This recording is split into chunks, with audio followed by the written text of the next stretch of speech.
Hello बच्चों, चलिए प्रश्न को पढ़ते हैं और समझते हैं। दो की घातांक में है लॉग और उसके बाद इसका आधार दो है और वर्गमूल के अंदर है 9 की घात x-1 + 7 प्लस 1 के बटे में है 2 की घातांक 1/5, फिर उसके गुणा में है लॉग जिसका आधार दो है, कोष्टक में है 3 की घातांक x-1 + 1 और इस पूरे की घातांक कितनी दी गई है 7। और हमसे कहा गया है कि के प्रसार में छेवा पद 84 है, तब x का मान होगा। और विकल्प दिए गए हमें 4, 3, 2, 5 और हमें इनमें से सही विकल्प बताना है। प्रश्न को हल करने से पहले हम प्रश्न के लिए मुख्य अवधारणा लिखेंगे।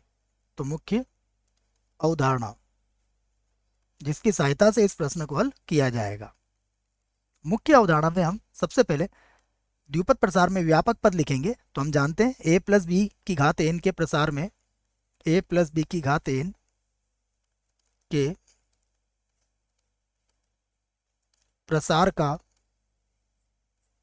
का व्यापक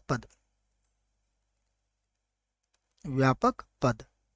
तो इसके प्रसार का व्यापक पद क्या होता है? TR+1 बराबर NCR a की घात n-r b की घात r, ये इसका व्यापक पद होता है। अब अगर आप इसे देखें तो ये तो हमने लिख लिया। अब लघुगणक के कुछ सूत्र हैं वो भी मैं लिख देता हूँ। हम जानते हैं log m की घात n बराबर कितना होता है? बराबर होता है n log m के बराबर। उसके बाद हमें ये भी पता है a log a b, अर्थात आधार अगर a है और ये a की घातांक में है तो ये किसके बराबर होता है?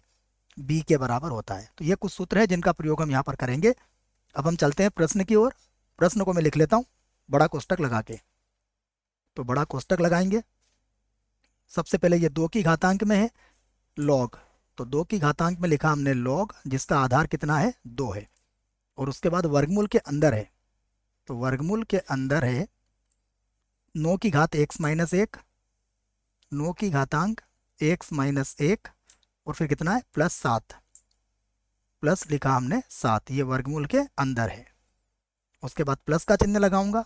फिर 1 के बटे में है 2 की घातांक, यहाँ पर भी 2 की घातांक में ही है, तो 2 की घातांक सबसे पहले है 1/5, उसके बाद है log जिसका आधार कितना है? 2 और कोष्टक में है 3 की घातांक x-1, 3 की घातांक x-1 और +1।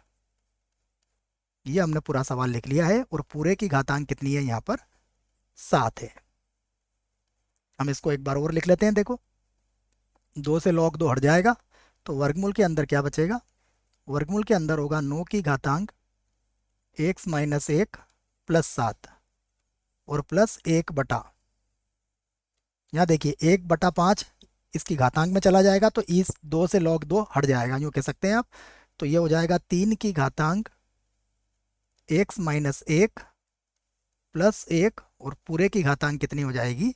1/5 हो जाएगी और ये है 7। ठीक है, अब हमें क्या दिया गया है? मैं लिख लेता हूँ इसको कि का या प्रसार का कौन सा पद? छेवा पद किसके बराबर है? 84 है। इसके प्रसार का जो छेवा पद है वो हमें कितना दिया गया है? 84 दिया गया है। तो छेवे पद का मतलब ये हुआ कि हमें आर का मान कितना रखना है? व्यापक पद में 5 रखना है बच्चों, तो यहाँ पर 5 रख लेंगे हम। तो देखो ये क्या बनेगा? ये बनेगा 7C5 बन गया। उसके बाद वर्गमूल के अंदर क्या है? 9 की घातांक x-1 +7 और पूरे की घातांक कितनी हो जाएगी? 7 में से 5 जाएगा तो कितना बचेगा? 2। उसके बाद गुणा, अब 1 यहाँ पर है 3 की घातांक x-1 +1, पूरे की घातांक कितनी है? 1/5 और फिर से इस पूरे की घातांक कितनी हो जाएगी? 5 हो जाएगी बच्चों। और ये किसके बराबर है? ये बराबर है 84 के बराबर। अब 7C5 7C2 के बराबर होता है, तो मैं इसको हल कर लेता हूँ। तो ये हो जाएगा 7 × 6 और बटे में कितना आ जाएगा? 2 × 1। यहाँ पर देखें तो इसका वर्गमूल हट जाएगा, तो वर्गमूल हटने से हमारा तात्पर्य है कि ये हो जाएगा 9 की घातांक x माइनस 1 प्लस 7, ये बचेगा हमारे पास। और बटे में देखिए घातांक 1/5 से 5 भी हट जाएगी, तो यहाँ पर आ जाएगा 3 की घातांक x माइनस 1 प्लस 1, और बराबर कितना है, बराबर है 84। तो यहाँ से देखिए 2 के पढ़े से 6 3 बार कट जाएगा, 21, 21 को बटे में ले आइए आप। तो ये बनेगा 9 की घातांक x माइनस 1, यहाँ से लिख लेता हूँ मैं 9 की घातांक x माइनस 1, और प्लस कितना है यहाँ पर, प्लस है 7, ठीक है। और इधर इधर है 84, बटे में कितना आ जाएगा, देखिए 7 या 21, तो बटे में आ जाएगा 21, और इधर गुणा करेंगे तो क्या आ जाएगा, 3 की घातांक x माइनस 1, 3 की घातांक x माइनस 1, और प्लस कितना होगा 1, प्लस 1। अब 9 की घातांक x माइनस 1 है, तो इसे लिख सकता हूँ मैं 9 की घातांक x, और बटे में 9 प्लस 7, बराबर 21 से ये 4 बार कट जाएगा। इसे भी लिख सकता हूँ मैं 3 की घातांक x, बटे में होगा 3, और प्लस कितना आ जाएगा 1। इसे हल कर लेते हैं, तो ये बनेगा 9 की घातांक x, 9 का बड़ा 7 बार बोलेंगे तो कितना आ जाएगा 63, और बटे में कितना आ जाएगा 9, बराबर ये होगा 4, ये होगा 3 की घातांक x, प्लस हो जाएगा 3, और बटे में कितना आ जाएगा 3। तो अगर आप ध्यान से देखें तो 3 के पहाड़े से 9 को भी काट सकते हो आप, ठीक है। और यहाँ पर क्या करते हैं हम, थोड़ा सा एक प्रतिस्थापन कर लेते हैं, उससे थोड़ा सरल हो जाएगा। मैं लिख लेता हूँ माना 3 की घातांक x बराबर कितना है y, ये हम मान लेते हैं।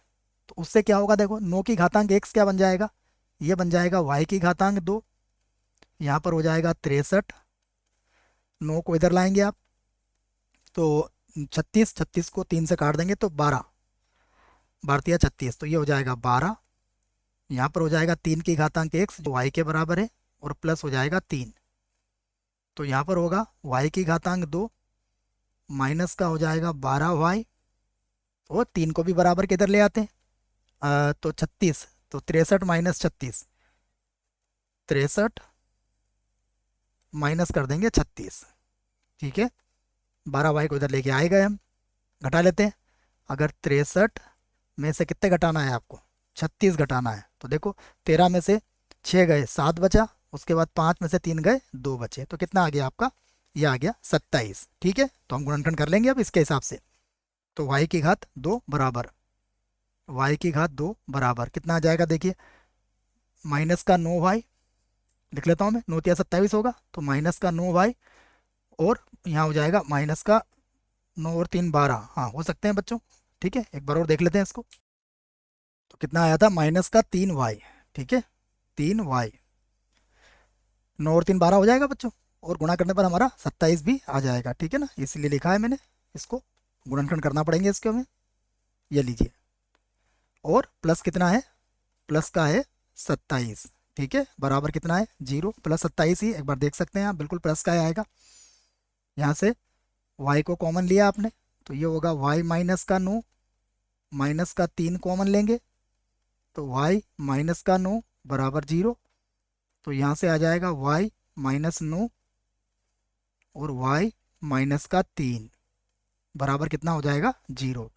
दोनों की तुलना अलग अलग जीरो से कर सकते हैं, तो y माइनस का 9 बराबर 0, या y माइनस का 3 बराबर 0।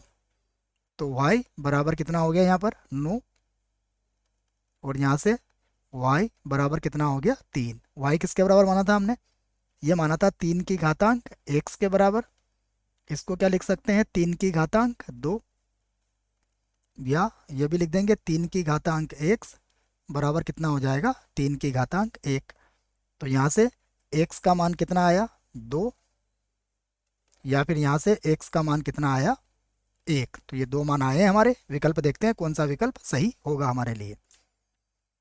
तो विकल्प की बात करें तो 4 तो नहीं आया है हमारा, 3 भी नहीं आया, 2 जरूर आया है, इसका मतलब ये जो विकल्प है, ये विकल्प इस प्रश्न के लिए बिल्कुल सही विकल्प है बच्चों।